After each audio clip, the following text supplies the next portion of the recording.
सो hi everyone.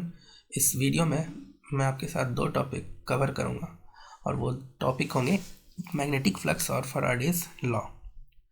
तो पहले हम मैग्नेटिक फ्लक्स को समझने की कोशिश करते हैं। So first is magnetic flux. What is magnetic flux? तो देखो, जैसा इलेक्ट्रिक फ्लक्स होता है सिमिलरली मैग्नेटिक फ्लक्स भी डिफाइन होता है।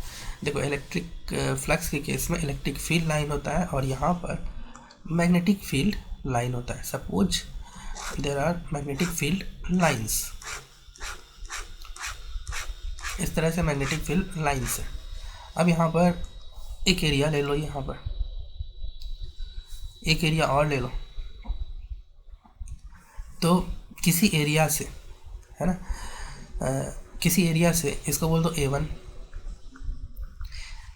A1 से कितने number of electric magnetic field lines pass कर रहे हैं, A2 से कितने मैग्नेटिक फील्ड लाइंस पास कर रहे हैं, that number is called magnetic flux. तो देखो, थियोरेटिकली ये मैग्नेटिक फ्लक्स सिंपली यही होता है कि total number of magnetic field lines passing through an area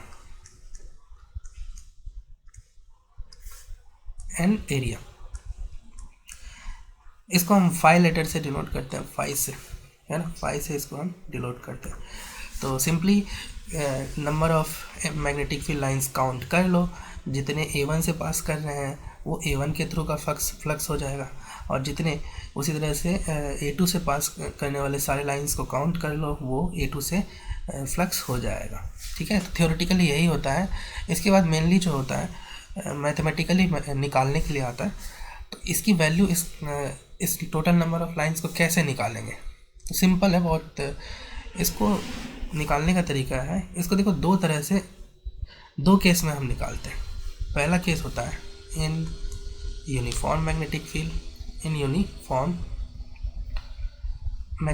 देखो मैग्नेटिक फील्ड यूनिफॉर्म हो तो उस केस में फ्लक्स को हम कैसे निकालते हैं उसके लिए अलग फार्मूला होता है और थोड़ा सा डिफरेंट होता है ना, निकालने का तरीका थोड़ा सा डिफरेंट होता है।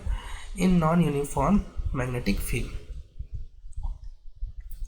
अगर मैग्नेटिक फील्ड यूनिफॉर्म नहीं हो तो उसमें थोड़ा सा डिफरेंट होता है निकालने का तरीका, नॉन यूनिफॉर्म मैग्नेटिक फील्ड।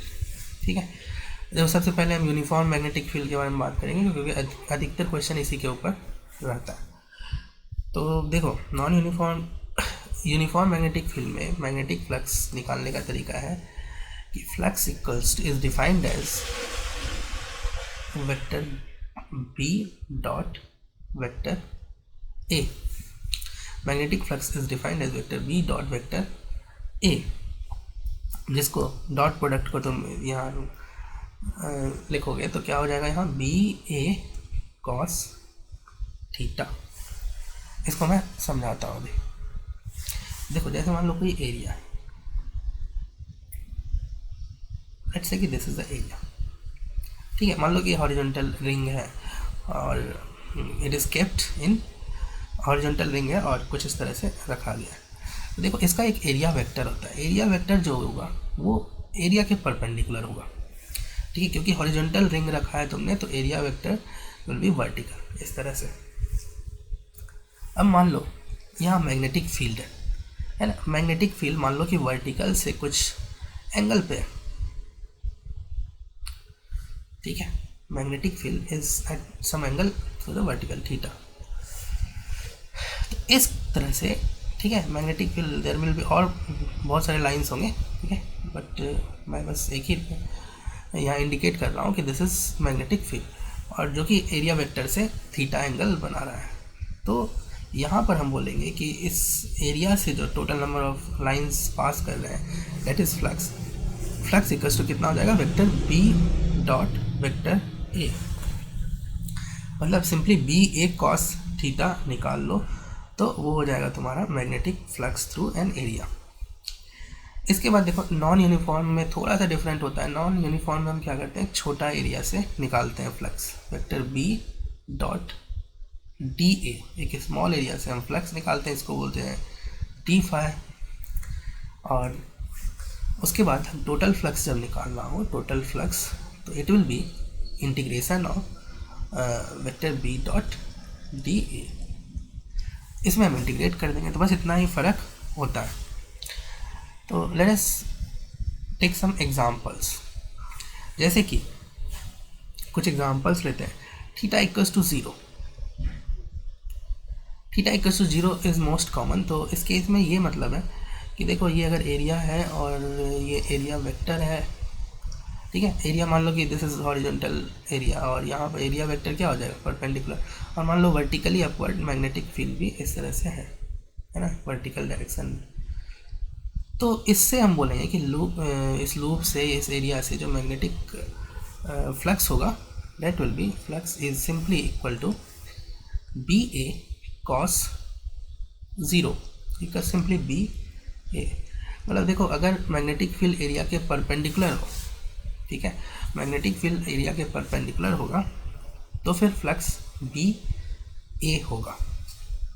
अब दूसरा केस एक और है कि इफ़ थीटा इज 180 डिग्री, इस केस में भी फ्लक्स क्या होगा, 0 होगा। क्यों? क्योंकि देखो एरिया, जैसे मान लो कि this is again horizontal loop, और एरिया वेक्टर जैसे मान लो कि अपवर्ड ले रहा हूँ,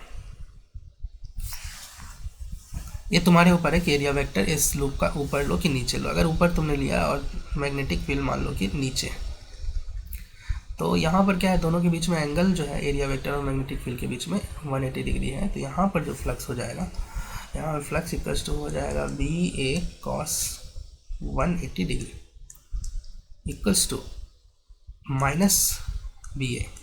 ध्यान देना इन दोनों केस में 0 और 180 में मैग्नीट्यूड तुम्हारा फ्लक्स का इक्वल ही रहेगा। एक और केस लेते हैं जो कि काफ़ी कॉमन है, flux theta equals to 90 degree. ये काफ़ी कॉमन केस है। इसका मतलब क्या होता है, एरिया वेक्टर, देखो यहाँ ध्यान देना, ये जो एंगल है ना एरिया वेक्टर और मैग्नेटिक फील्ड के बीच का है। इस केस का मतलब ये है कि जैसे मान लो कि ये एरिया है तुम्हारा, सपोज एरिया हॉरिजॉन्टल एरिया है, और इसका एरिया वेक्टर क्या हो जाएगा, वर्टिकल हो जाएगा, ठीक है।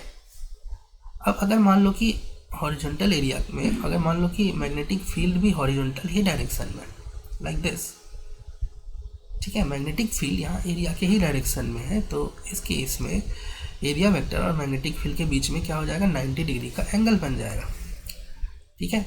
कहने का मतलब इस केस में तुम देखो, you must try to visualise this, कि देखो magnetic field is lying in the plane of the loop.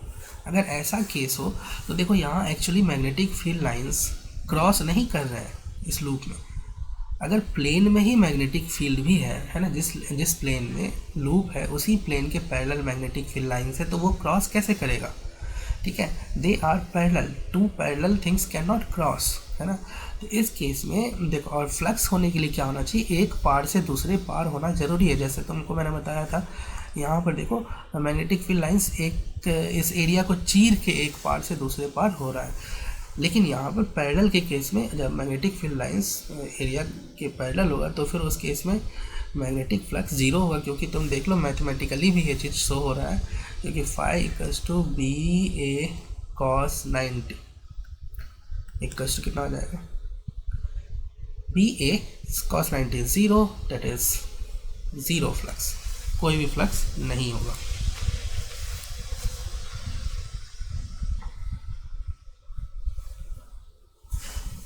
कुछ और एग्जांपल्स लेते हैं। एक एग्जांपल लेते हैं कि जैसे मान लो कि एक स्क्वायर लूप, और इस स्क्वायर लूप के परपेंडिकुलर, ठीक है, इस बोर्ड के प्लेन में एक स्क्वायर लूप है, इसका साइड ले लो, side is A metre is the side, और इसके परपेंडिकुलर एक magnetic field out of the plane ले लो, पूरे रीजन में, है ना, पूरे रीजन में यूनिफॉर्म मैग्नेटिक फील्ड।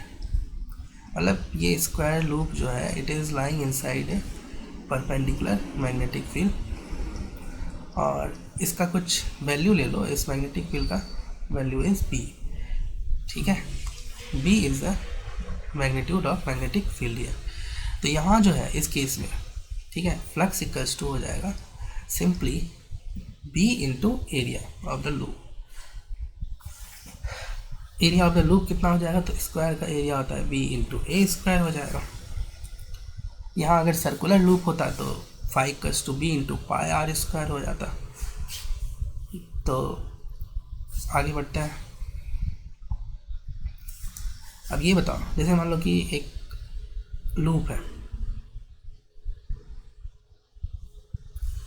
इस तरह से एक मान लो कि लूप है, जैसे इसका एरिया, इसका रेडियस मान लो कैपिटल आर, ठीक है, इस लूप का। इसके बाद इसके अंदर एक छोटा सा लूप बनाओ और मैग्नेटिक फील्ड मैं बता रहा हूँ कि केवल अंदर के पार्ट में है यूनिफॉर्म मैग्नेटिक फील्ड। तो यूनिफॉर्म मैग्नेटिक फील्ड है तो बहुत आसानी से, और मैग्नेटिक फील्ड का वैल्यू कितना है बी। स्मॉल सर्कल का एरिया जो है वो उसका रेडियस जो है वो है स्मॉल आर, और लार्ज सर्कल का एरिया है कैपिटल आर। तुमको बताना है what will be the flux through large circle, flux through magnetic field is into the plane, और ये रिंग जो है तुम्हारा प्लेन में है, तो इसका मतलब मैग्नेटिक फील्ड इस प्लेन के परपेंडिकुलर है। इसमें जो है सिंपली फ्लक्स इक्वल्स टू कितना हो जाएगा, बी इंटू ए वाला कंसेप्ट है। जब परपेंडिकुलर होता है मैग्नेटिक फील्ड तो सिंपली बी इंटू ए देखा था, या minus B into A, but magnitude wise तो दोनों बी इंटू ए ही होगा। फ्लक्स थ्रू है ना लार्ज एरिया, लार्जर एरिया। तुमको बताना है जो कैपिटल आर वाला जो लूप है उससे कितना फ्लक्स पास हो रहा है, ठीक है, ये पूछा जा रहा है। तो यहाँ पर देखो flux equals to B into area होता है। तो बी तो तुमको मैग्नेटिक फील्ड बी ही दिया है, यूनिफॉर्म मैग्नेटिक फील्ड। एरिया कौन सा लोगे, एक्चुअली क्या है, कैपिटल ये पाई कैपिटल आर स्क्वायर जो है ये लार्जर लूप जो है उससे टोटल एरिया में मैग्नेटिक फील्ड नहीं है ना। तो मैग्नेटिक फील्ड केवल स्मॉल आर एरिया में लाई कर रहा है, ठीक है, स्मॉल आर के रेडियस में लाई कर रहा है। तो तुम जो ये मल्टीप्लाई करोगे बी इंटू ए, तो तुमको वो एरिया लेना होगा यहाँ पर जिसमें कि मैग्नेटिक फील्ड लाई कर रहा है। मैग्नेटिक फील्ड है ही नहीं जिस पार्ट में, ये एरिया जो है this area will not be considered for flux. इसमें बी ज़ीरो है, सोचो ना, इस पार्ट में बी ज़ीरो, तो इस पार्ट में जो मैंने सेट किया उसमें बी इंटू ए ज़ीरो होगा, ठीक है। तो केवल तुमको एरिया लेना होगा पाई स्मॉल आर स्क्वायर, ये होगा फ्लक्स। इसके बाद कुछ और एग्जांपल देखते हैं। जैसे कि मान लो एक सेमी सर्कुलर लूप है इस तरह से, लेट्स से कि there is semi circular loop, ठीक है, ये सेमी सर्कुलर लूप है और इसके मान लो कि हाफ पार्ट में ही मैग्नेटिक फील्ड है, ठीक है, केवल मान लो कि हाफ पार्ट के अंदर यूनिफॉर्म मैग्नेटिक फील्ड है वो बी।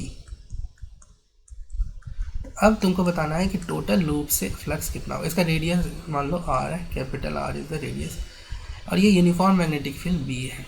तो यहाँ पर तुम मुझे बताओ कि फ्लक्स कितना होगा। अगेन देखो magnetic field is perpendicular to the loop, है ना, तो परपेंडिकुलर होते तो सिंपली फॉर्मूला लग जाएगा बी इंटू ए। लेकिन एरिया कितना लोगे, कौन सा एरिया लोगे, सेमी सर्कल है ना। क्वेश्चन ये है कि what is the flux through semi circle. Semi circle का एरिया लोगे, पूरे सेमी सर्कल में तो मैग्नेटिक फील्ड है ही नहीं। सेमी सर्कल, ठीक है, तो कौन सा एरिया लोगे, केवल वो एरिया लोगे जिसमें कि मैग्नेटिक फील्ड लाई कर रहा है। तो फ्लक्स इक्वल्स टू सिंपली हो जाएगा बी इंटू ये एरिया क्या होगा, क्वार्टर ऑफ सर्कल, पूरे सर्कल का area 1/4 of the circular area pi R square, ठीक है। सेमी सर्कल का एरिया नहीं लेंगे, पूरे उसी एरिया को लेंगे जिसमें कि मैग्नेटिक फील्ड लाई कर रहा है। इसके बाद हम एक और एग्जांपल करते हैं जो कि नॉन यूनिफॉर्म मैग्नेटिक फील्ड के ऊपर बेस्ड है।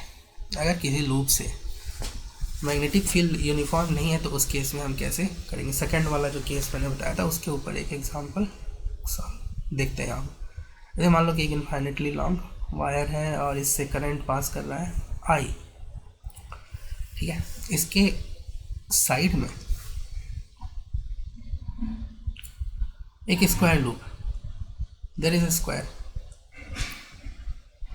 स्क्वायर का साइड लेंथ है A, small A is the side length, और ये डिस्टेंस भी तुमको दिया हुआ है।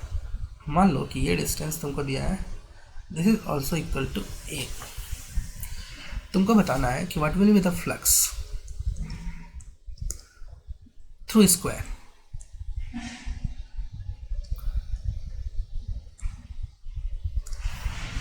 अब देखो, तुमको पता है कि करंट कैरिंग वायर के कारण जो मैग्नेटिक फील्ड होता है वो होता है B equals to mu not I upon 2πx होता है, और ये x के ऊपर डिपेंड कर रहा है, मतलब wire x is the distance from the wire.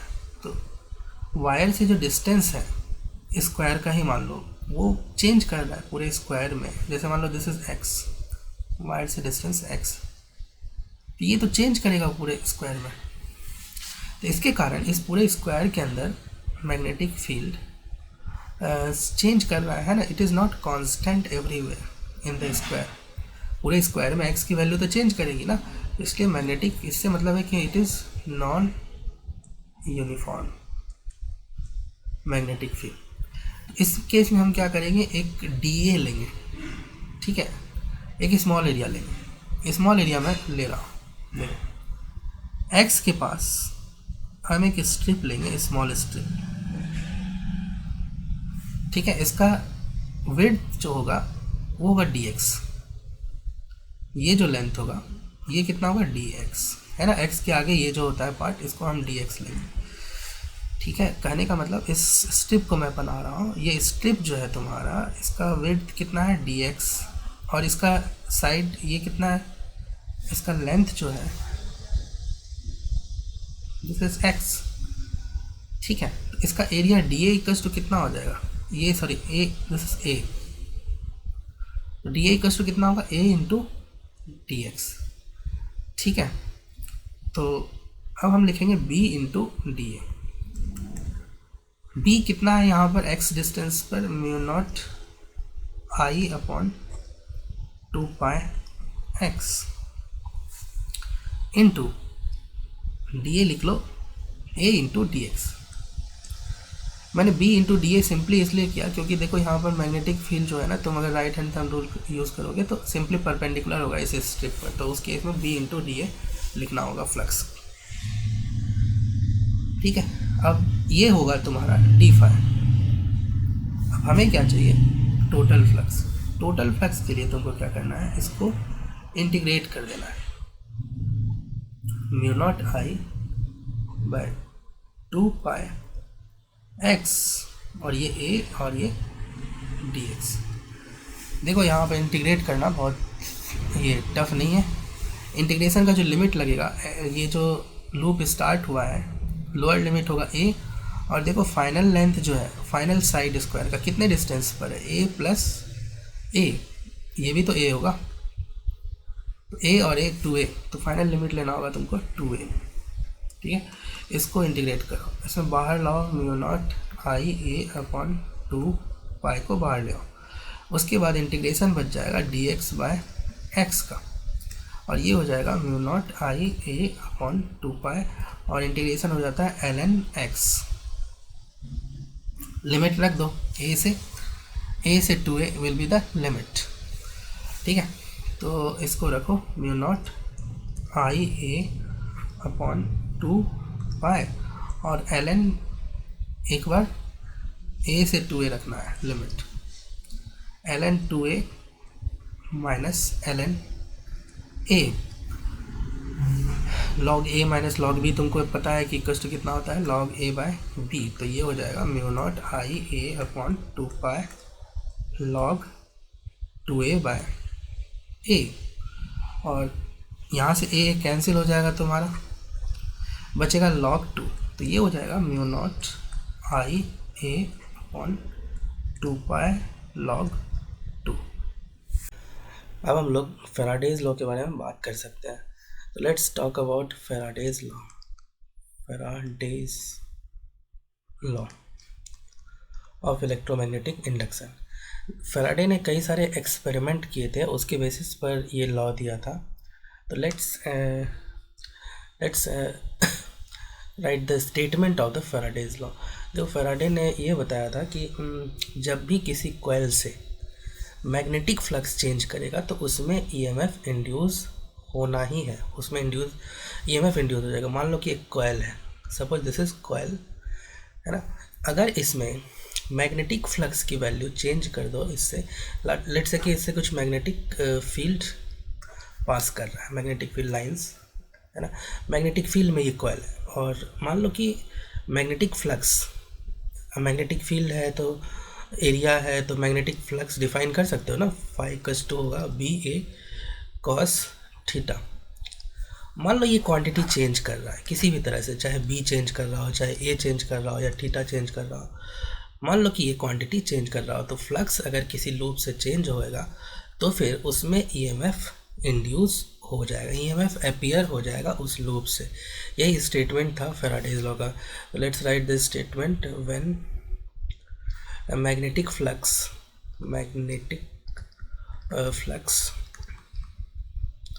Through a loop, coil कह लो, लूप कह लो, थ्रू ए लूप चेंजेस। देखो चेंज होना जरूरी है, स्टैटिक नहीं होना चाहिए, सेम नहीं रहना चाहिए। It should change, it must change, तभी जाके ईएमएफ होगा। यही उसने पाया था on the basis of his experiment. उसने बहुत सारे एक्सपेरिमेंट किए थे, उसके बेसिस पर ये लॉ दिया था। Law changes induced, EMF is induced in the loop. EMF is induced in the loop. ऐसा हो जाता है कि मानो कि बैटरी, एक तरह से बैटरी आ गया इस लूप में, इस तरह से हो जाता है इन द लूप। और अगर कंडक्टर होगा लूप तो फिर उसमें करंट भी फ्लो होगा। इसके बाद देखो फैराडे ने इस कितना ईएमएफ होगा उसको भी बताया। तो ईएमएफ की जो वैल्यू है फैराडे ने बताया, EMF equals to minus D phi by D T. देखो डी फाई है तुम्हारा change in magnetic flux, D T is time. तो इसका मतलब है कि change in flux per unit time is the will be the induced EMF in the loop और coil. देखो माइनस साइन जो यहाँ पर आया है वो इट इज़ सिग्निफिकेंट, और ये बताता है अपोजिशन को, जिसको स्पेशली तुम लेंज लॉ में स्टडी करोगे। इट इज़, ये एक लॉ ही बताता है, माइनस साइन ना अपोजिशन को बताता है, और जो कि you will study in under topic Lenz law. Lenz law mainly direction of induced current निकालने के काम आता है, जो कि तुम आगे स्टडी करोगे। तो यहाँ पर हम लोग फैराडेज लॉ में बेसिकली ईएमएफ के मैग्नीट्यूड के ऊपर फोकस करेंगे। डायरेक्शन ऑफ इंड्यूस्ड करंट हम सेपरेटली लेंज लॉ टॉपिक के अंदर कवर करेंगे। देखो ईएमएफ अगर इतना सेटअप हो गया और रेजिस्टेंस ऑफ द सर्किट अगर आर है, तो फिर करंट जो हो जाएगा, current equals to EMF upon resistance हो जाएगा, और ये हो जाएगा minus D phi by D T upon R. अगर देखो नंबर ऑफ कॉइल में नंबर ऑफ टर्न्स दिए हुए हैं, तो फिर टोटल ईएमएफ जो हो जाएगा उस केस में, if N is a number of N, अगर नंबर ऑफ टर्न्स दिया हुआ है, total number of turns in the coil, तो टोटल ईएमएफ जो होगा वो N times D phi by D T हो। D phi by D t जो है वो फ्लक्स थ्रू ईच कॉइल, उस मतलब ईच लूप होगा, है ना। एन टर्न्स हो जाएगा तो N times D phi by D T हो जाएगा, है ना। D phi by D T क्या होगा, एक सिंगल लूप से जो फ्लक्स चेंज हुआ पर यूनिट टाइम, और उसमें एन से मल्टीप्लाई हो जाएगा अगर एन नंबर ऑफ टर्न्स दिया हुआ है। तो let us try to understand Faraday's law. थोड़ा सा समझने की कोशिश करते हैं कि क्या ये बोल रहा है। देखो अगर मान लो सपोज एक कॉइल, कंडक्टिंग कॉइल मान लो, उसके सामने एक मैग्नेट ले आओ, और अगर मान लो पहले केस में हम इसको स्टेशनरी मान लेते हैं, लेट्स से कि this is stationary at rest में है, और फ्लक्स तो हो रहा होगा, फ्लक्स इक्वल्स टू कितना होता है, बी इंटू ए कॉस थीटा। देखो इस लूप में यहाँ पर बी की कुछ वैल्यू है ना, यहाँ पर B you will get some value of magnetic field. जैसे मान लो कि B is the magnetic field है, तो तुम बताओगे कि इस लूप से फ्लक्स है बी ए कॉस थीटा। लेकिन देखो फ्लक्स चेंज नहीं हो रहा है, जो भी बी की वैल्यू यहाँ पर है, जितना भी टेस्ला है उसमें चेंज नहीं हो रहा है, एरिया चेंज नहीं हो रहा है, थीटा चेंज नहीं हो रहा है यहाँ पर स्टेशनरी के केस में। तो डेट इज़ वाई यू से कि फ्लक्स इज़ नॉट चेंजिंग। और फैराडे ने क्लियरली बताया कि flux change is very necessary for the creation of induced EMF. तो यहाँ पर फ्लक्स चेंज नहीं होने के कारण हम बोलेंगे कि delta phi is zero, no change in flux. और that is why Faraday's law apply करके हम बोलेंगे इस लूप में इंड्यूस्ड ईएमएफ कितना होगा, zero, in the case of stationary magnet in front of a coil. अब देखो इसी अरेंजमेंट को, जैसे मान लो कॉइल तो तुम्हारा फिक्स कर दो, अब अगर मैग्नेट को मूव करा दो, है ना, ये नॉर्थ और ये साउथ, इस केस में इसको मोशन दे दो एनी टाइप, मतलब इसको मैग्नेट को पास ले आओ लूप के या फिर दूर ले जाओ, दोनों ही केस में देखो बी की वैल्यू चेंज होगा। फ्लक्स जो तुमने बोला है कि बी ए कॉस थीटा होता है, जब इस मैग्नेट को पास ले जाओ या दूर ले जाओ तो इस केस में क्या होगा, तुमको बी की वैल्यू चेंज होगा और that is why you will get EMF here. यहाँ पर you will get some value of EMF, है ना, it will not be zero, ठीक है। और उसके अकॉर्डिंग करंट भी फ्लो करेगा, लेकिन we are not here interested in the direction of current here, because है ना, करंट को हम स्टडी करेंगे इन मेनली करंट के डायरेक्शन को in the case of Lenz law के दौरान हम उसको स्टडी करेंगे। तो देखो फ्लक्स चेंज होना ज़रूरी है। यहाँ पर तुमको डी फाई की कुछ वैल्यू मिलेगी और D phi by D T कर लोगे तो फिर तुमको ईएमएफ मिल जाएगा। Let us solve some simple questions on it, है ना, इसके ऊपर बेस्ड कुछ सिंपल क्वेश्चंस हम करते हैं, सॉल्व करते हैं। एक सिंपल केस लेते हैं कि this is a magnetic field. मान लो कि एक यूनिफॉर्म मैग्नेटिक फील्ड है कुछ इस तरह से, and there is a loop, conducting loop है,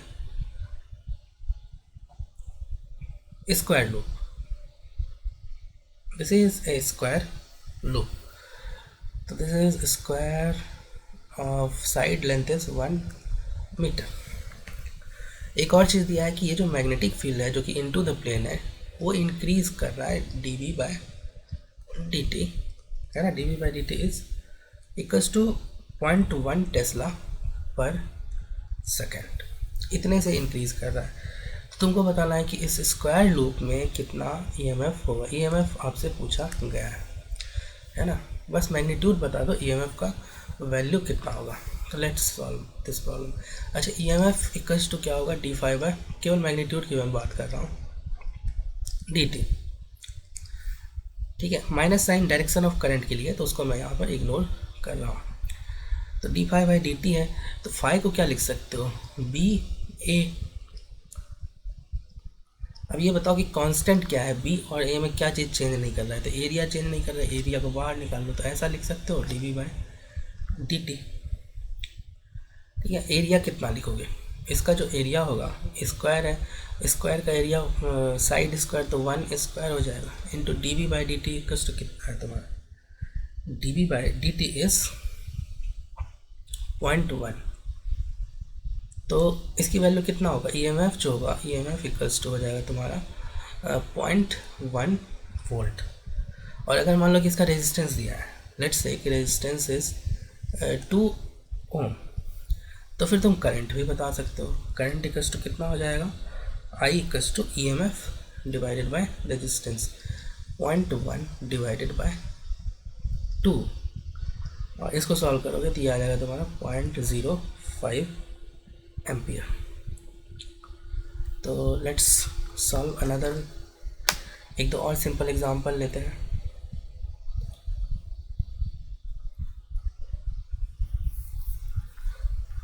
अगेन मान लो कि कुछ इस तरह से magnetic field which is like this, यहाँ पर यूनिफॉर्म मैग्नेटिक फील्ड है जो कि नहीं, मैग्नेटिक फील्ड यहाँ पर चेंज हो रहा होगा, it is location wise it is same but it is changing, तभी तो फ्लक्स चेंज करेगा, मैग्नेटिक फील्ड यहाँ पर हम चेंज करेंगे। ठीक है, तो इसके कारण इसमें एक लूप रखा हुआ है, एक मैग्नेटिक फील्ड है जिसमें कि लूप रखा हुआ है,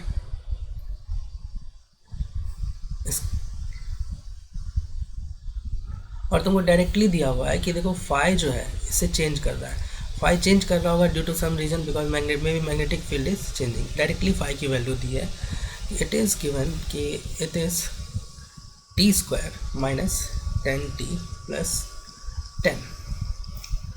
इसके इसमें तुमको बताना है कि what will be current at t equals to 2 second in this loop, है ना। रेजिस्टेंस की कुछ वैल्यू ले लो, आर की वैल्यू ले लो 2 ओम, तुमको बताना है करंट। तो देखो ईएमएफ बता सकते हो सबसे पहले, देखो ईएमएफ तुमको करंट निकालने के लिए पहले ईएमएफ निकालो, applying Faraday's law, EMF equals to D phi by D T. हम केवल मैग्नीट्यूड की बात करेंगे तो इसको माइनस साइन को इग्नोर कर दो, यहाँ पर केवल डिफ्रेंशिएट कर दो D phi by D T. T square का डिफ्रेंशिएशन कितना हो जाएगा, फाइव की जगह रख दो, ऊपर से T square minus 10t plus 10, तो टी स्क्वायर का डिफ्रेंशिएशन हो जाएगा 2t माइनस 10t का डिफ्रेंशिएशन 10 और प्लस 10 का डिफ्रेंशिएशन 0। तो this is the EMF. EMF अब तुमसे कितने टाइम पर पूछा है, 2 second. EMF at t equals to 2 second equals to हो जाएगा 2 इंटू 2 माइनस 10, तो ये हो जाएगा तुमको 4 minus 10 equals to minus 6 volt, है ना। हम केवल मैग्नीट्यूड की बात करेंगे तो माइनस को हम भूल जाएंगे। तो ईएमएफ का जो मैग्नीट्यूड है वो 6 वोल्ट है, और इसके बाद हम करंट निकाल सकते हैं, current equals to simply EMF upon resistance, तो 6 बाय आर की वैल्यू रख दो 2 इक्वल्स टू 3 वोल्ट। इस तरह से क्वेश्चंस आप सॉल्व कर सकते हैं। Let us take one more example.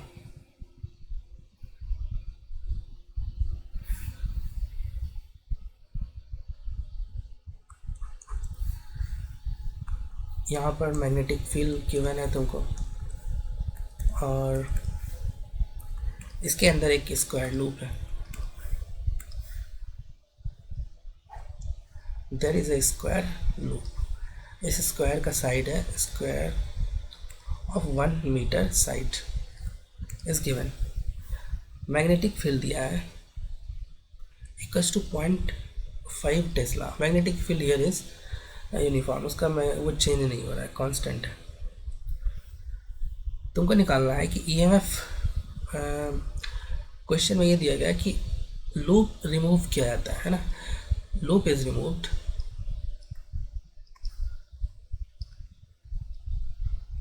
इन 0.1 सेकेंड।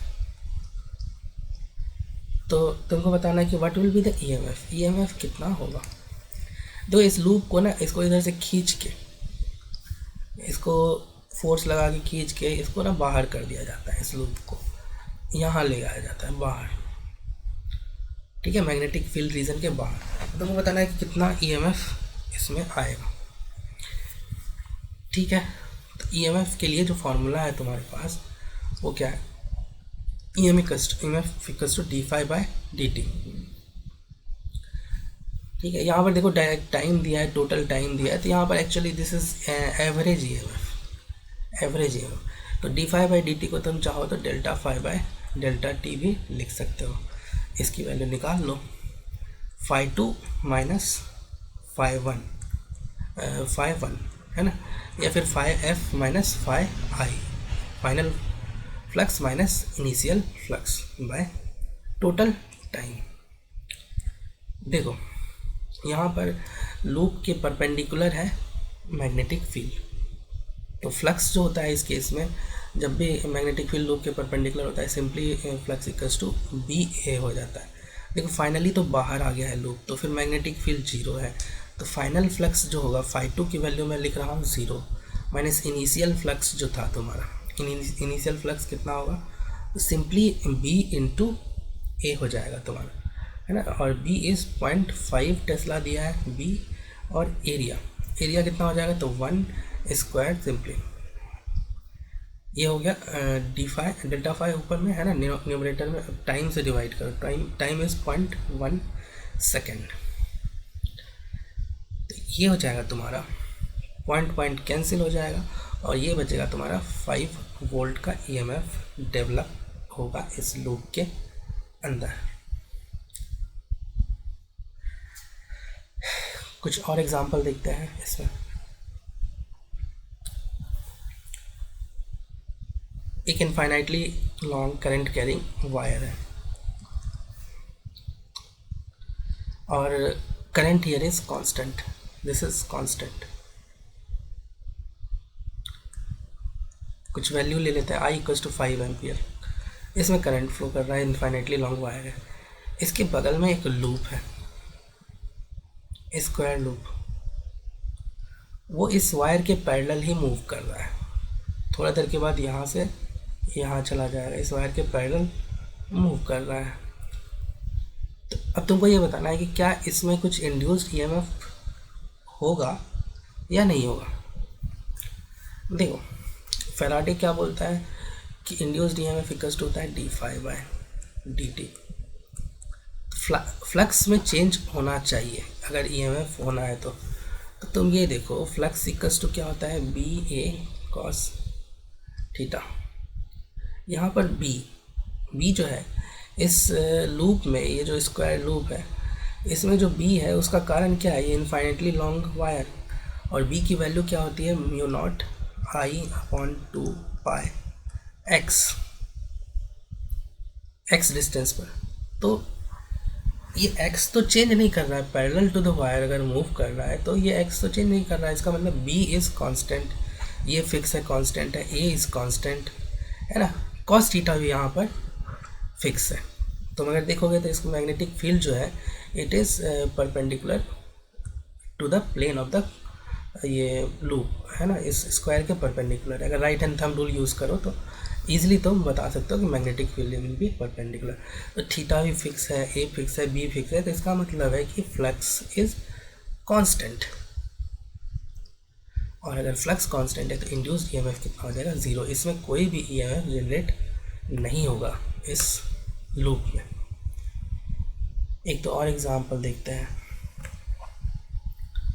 सपोज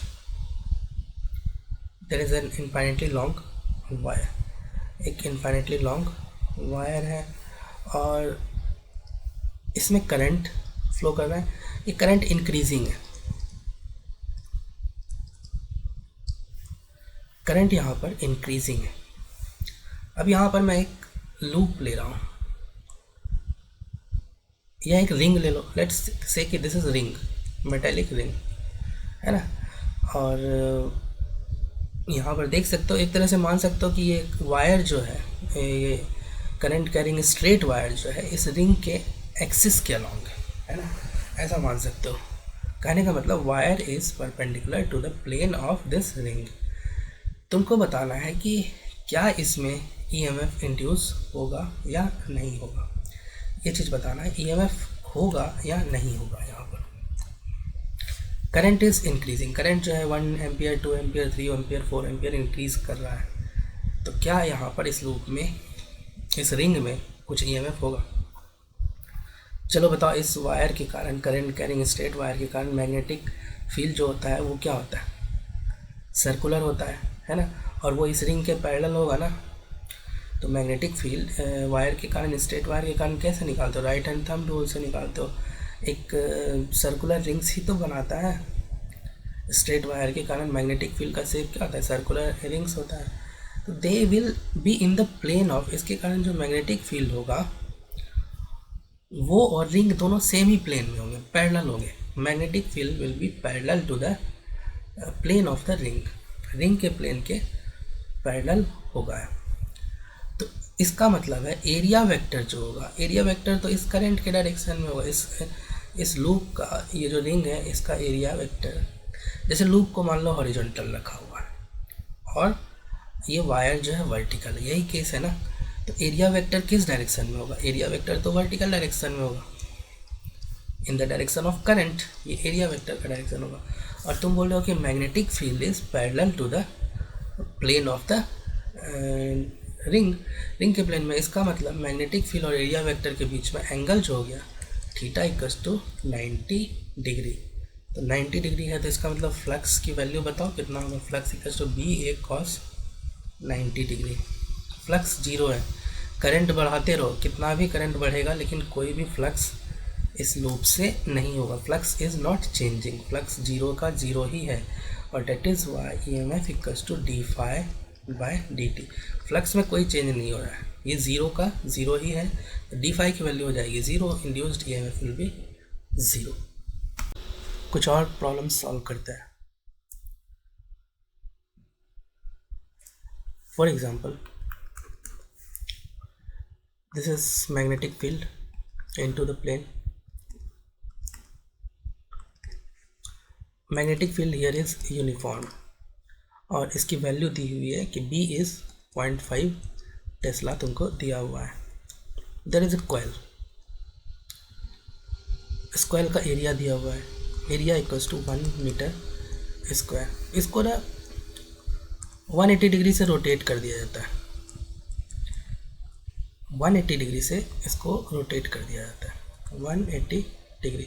180 डिग्री से रोटेट करोगे तो क्या होगा, जैसे तुम्हारा मोबाइल फ़ोन है तो उसको अगर मान लो कि 180 डिग्री से रोटेट कर दोगे, सपोज तुम्हारा स्क्रीन अभी सामने है, उसको 180 डिग्री से रोटेट कर दोगे तो स्क्रीन पीछे चला जाएगा, ठीक है। तो इससे एरिया वेक्टर पे फ़र्क पड़ता है। जैसे मान लो कि ये कॉइल है, सपोज दिस इज़ कॉइल, और वो अगर मान लो कि इस तरह से पहले एरिया वेक्टर हॉरिजॉन्टल मान लो कि एक कॉइल रखा हुआ है, इस तरह से उसको अगर रोटेट कर दोगे 180 से डिग्री से, कुछ इस तरह से, ठीक है, 180 डिग्री से रोटेट कर दोगे तो क्या हो जाएगा कि कॉइल कुछ इस तरह से, एरिया वेक्टर तुम्हारा उल्टा हो जाएगा, उल्टे डायरेक्शन में आ जाएगा। तो पहले मान लो कि area vector out of the plane था इस लूप का, है ना, इस रेड वाले लूप का area vector out of the plane था, ठीक है। आउट ऑफ द प्लेन था तो मैग्नेटिक फील्ड के अपोजिट था, तो मैग्नेटिक फील्ड कुछ इस तरह से बना लो। देखो मैग्नेटिक फील्ड सेम डायरेक्शन में रहेगा, मैग्नेटिक फील्ड को तुम रोटेट नहीं कर रहे हो, एरिया वेक्टर को, लूप को रोटेट करने से एरिया वेक्टर विल रोटेट। देखो तुमको ना टाइम दिया रहेगा, मान लो कि time is given 0.1 second, 0.1 second में तुमने ये रोटेट कर दिया इस लूप को, तुमसे पूछा जा रहा है कि what will be the EMF in the loop. पहले क्या करो, निकालो डेल्टा फाई, डेल्टा फाई मतलब change in flux, final flux minus initial flux निकालो। देखो फाइनल फ्लक्स जो है उसमें ये वाला है, बी और ए सेम डायरेक्शन में, सेम डायरेक्शन में, तो cos B A cos zero, मतलब ये पॉजिटिव होगा और ये होगा सिंपली बी ए माइनस इनिशियल फ्लक्स। देखो तो बी और ए 180 डिग्री पे, तो बी ए कॉस 180, इसमें जो फ्लक्स आएगा वो होगा बी ए कॉस 180 और ये हो जाएगा minus B A. Total flux exchange equals to 2 BA। देखो वैल्यूज तुमको दिया गया है, 2 इंटू बी कितना है 0.5 मतलब हाफ दिया है, ए एरिया कितना दिया है 1, ये कितना हो जाएगा 1, इसकी वैल्यू चेंज इन फ्लक्स आ गया delta phi equals to 1, EMF equals to कितना हो जाएगा delta phi upon delta t, time से डिवाइड कर दो, है ना, delta phi is 1 by time कितना है 0.1 इक्वल्स टू 10 वोल्ट, EMF इस लूप में आएगा। इसके बाद कुछ क्वेश्चंस और देखते हैं, जैसे कि मान लो एक रेल है which is inside a magnetic field, पहले मैग्नेटिक फील्ड ड्रॉ कर लो, यूनिफॉर्म मैग्नेटिक फील्ड,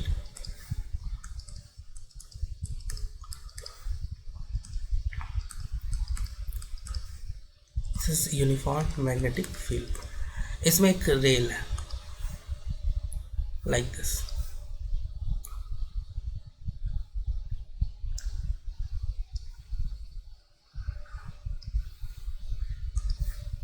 और रेल के ऊपर ये रॉड स्लाइड कर सकता है, and in fact it is sliding with velocity v velocity से ये स्लाइड कर रहा है। Magnetic field here is b uniform constant है, चेंज नहीं हो रहा है। तुमको पूछा जा रहा है कि ना इस लूप में ईएमएफ कितना इंड्यूस होगा, EMF induce in the loop. इस रॉड का लेंथ दिया होगा तुमको ना, रॉड का लेंथ यहाँ से यहाँ तक का रॉड है और इसका लेंथ l दिया हुआ है, ठीक है। तो हमें क्या चाहिए, फ्लक्स, और फ्लक्स इक्वल्स टू क्या होता है बी ए कॉस थीटा। देखो यहाँ पर एरिया वेक्टर क्या होगा, या तो मैग्नेटिक फील्ड के direction perpendicular to the loop, या तो मैग्नेटिक फील्ड के डायरेक्शन में होगा या तो अपोजिट डायरेक्शन में। अगर सेम डायरेक्शन में होगा तो बी ए, और अगर अपोजिट डायरेक्शन में होगा तो माइनस बी ए। एनीवे हम लोग क्या करेंगे, मैग्नीट्यूड ले लेते हैं, तो सिंपली बी ए लिख सकते हैं फ्लक्स। अब देखो बी ए को लिख सकते हैं, अगर मैं इसको एक्स मान लूँ, सपोज किसी टाइम ये एक्स डिस्टेंस पर था, ये रॉड यहाँ से, ये लेंथ एक्स था मान लो किसी टाइम, एरिया क्या लिख सकता हूँ L into X. E M F equals to क्या होगा d phi by D t, मतलब d by D t of B L X. अब बताओ इसमें चेंज क्या हो रहा है, केवल एक्स चेंज हो रहा है, बी और एल तो क्या है तुम्हारा कांस्टेंट, इसको बाहर निकालो, इसका मतलब B L into d x by D t, और d x by D T क्या है यहाँ पर वी है, बी एल वी हो जाएगा। ई एम एफ, इतना ई एम एफ यहाँ पर इस लूप में डेवलप हो जाएगा।